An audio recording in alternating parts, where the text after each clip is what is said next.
Welcome back sa aking YouTube channel para sa mga first time lang kung nanonood. Please click mo na yung Jeremy's TV Manila. Anyway guys, wala nang bayad o libre lang.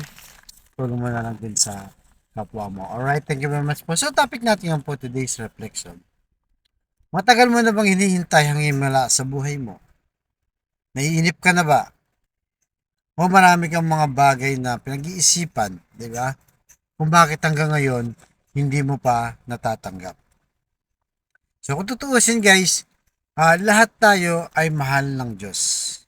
Wala siyang bagay na hindi halos binigay sa atin, kundi lahat halos binigay. Pati yung kanyang kaisa-isang anak ng ating Panginoong Yesus Kristo. Kaya ang sabi sa 1, chapter 4, verse 10, ito ang tunay na pag-ibig. Hindi tayo ang umiibig sa Diyos, kundi siya ang umiibig sa atin. At isinugo niya ang kanyang anak upang akuin ang ating mga kasalanan para sa kapatawaran natin. Yan guys, 'di ba? Naisip nyo ba na kung magto-throwback tayo, nung wala pa yung mundo, wala lahat, 'di ba? Ang Diyos lang ang nag-e-exist. Naisip nyo ba dahil nga ang pag-ibig ay yung Diyos ay pag-ibig. Pwede naman siyang manatiling ganun na lang, 'di ba? Na walang mundo, wala lahat, basta siya ay pag-ibig. Pero dahil sa sobrang pagmamahal niya, dahil nga pag-ibig siya, gusto niyang ma-share ito, 'di ba? Ma-share niya dahil nag-uumapaw siya sa pag-ibig ang ating Amang Diyos. 'Di ba? Nag-uumapaw siya sa pag-ibig kaya nilikha niya ang lahat ng bagay sa mundo, yung universe, yung moon, sun, lahat, lalong-lalo na yung earth. At ang kahuli-hulihan, 'di ba, tayong mga tao. Ganun niya tayo kamahal. At sa unang pag-ibig niya na binuhos kay Eva at Adan, 'di ba? Sumuway kaagad, 'di ba? Sumuway kaagad at naging matigas ang ulo, hindi siya sinunod, kundi ang si Satanas ang kanilang sinunod. So nung sinaway nila itong si Eva at saka si Adan ng ating Diyos, pwede namang hindi niya na ituloy, 'di ba? Na ganito pala yung tao, 'di ba? Matigas pala ang ulo. Sila pa lang ang unang project ko, di ba? Unang project yan si Eva Tandan. Tapos, ganito pa, sasaway ka agad. Diyos ay pag-ibig. Di ba? So, pero dahil doon, pinabayaan niya, di ba? Although pinarusahan niya, pinalayas niya doon sa paraiso, itong si Eva Tandan, pero hindi niya pinabayaan. Hanggang sa lumayo at lumayo na lumayo at dumami ng dumami ang tao dahil gusto nga niya ma-share ang kanyang pag-ibig. So dahil doon sa kasalanan na yun, di ba? Dahil sa kasalanan na yun, nagpadala pa siya ng maraming mga sugo niya, mga propeta, mga banal na tao, kagaya nila David, nila Moises, at marami pang iba. Pag binasa natin ng Biblia, di ba? Makapal ang Biblia. So, pero dahil doon, hindi pa rin siya satisfied. Dahil nga, mahal niya pa rin tayo. Kailangan pa rin niya tayong matubos. Dahil nga, Diyos siya, kung ano yung inuutos niya, kailangan matupad yun. Kung ano yung patakaran niya. So, dahil doon, di ba, sa pag-ibig sa tao, ipinadala niya na kung tutuusin, hindi niya na kailangan padala ang ating Panginoong Yesus. Unang-una, hindi naman siya nagkasala, di ba? Ang tao naman na nagkasala, mula nung likayin si Eva at Adan at mga sumusunod na mga tao, hanggang sa panahon natin ito, nagiging pasaway tayo, makasalanan, natutukso, at sumusaway sa Diyos. Pero bakit ganun, di ba? Sa kabila ng tayo na nagkasala, siya pa rin na nagpaubaya, nagbigay. Pinadala niya ang kanyang bugtong na anak ng ating Panginoong Yesus para mamuhay. Mamuhay pa, guys, na bilang isang tao para malaman kung anong sitwasyon natin, kung anong nararanasan natin. So, talagang yung pag-ibig ng Diyos ay umapaw. So, hindi tayo ang umibig sa Diyos, siya yung unang umibig. Kaya kung sa palagay nyo guys, di ba? Marami kayong problema, marami kayong hinihiling sa buhay ng mga milagro. Halimbawa, yung mahal nyo sa buhay, stage 4 cancer na, di ba? Halos ubus na yung kayamanan nyo. Pinangungutang nyo na lang. Hindi pa rin siya gumagaling. Di ba? Hindi pa rin siya gumagaling. Pero siyempre, ang Diyos ang lahat na may likha.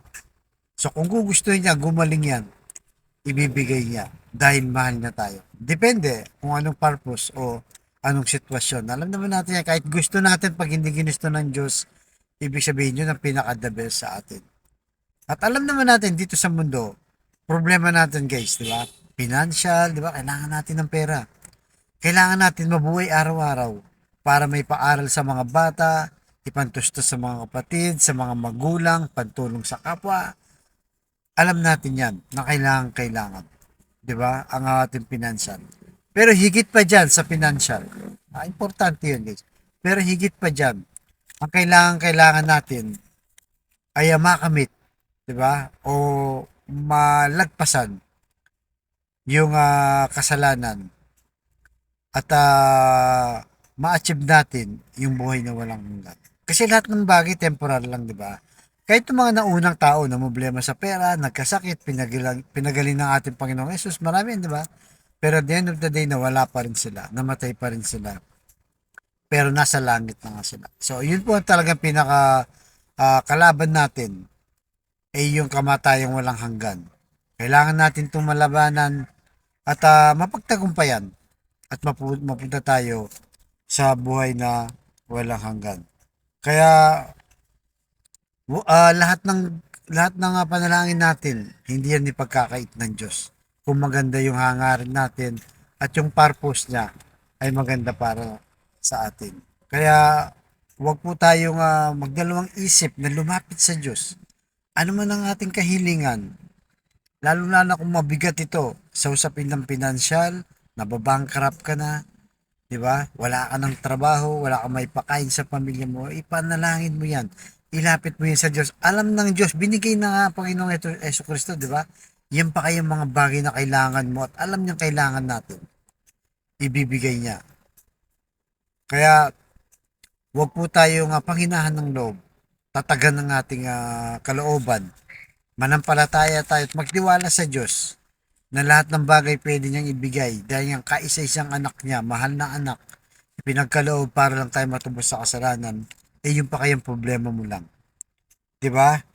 So, yan po ang ating hingin sa ating Panginoon at huwag natin siyang talikuran. Ano man mangyari sa ating buhay, ay tsak yun.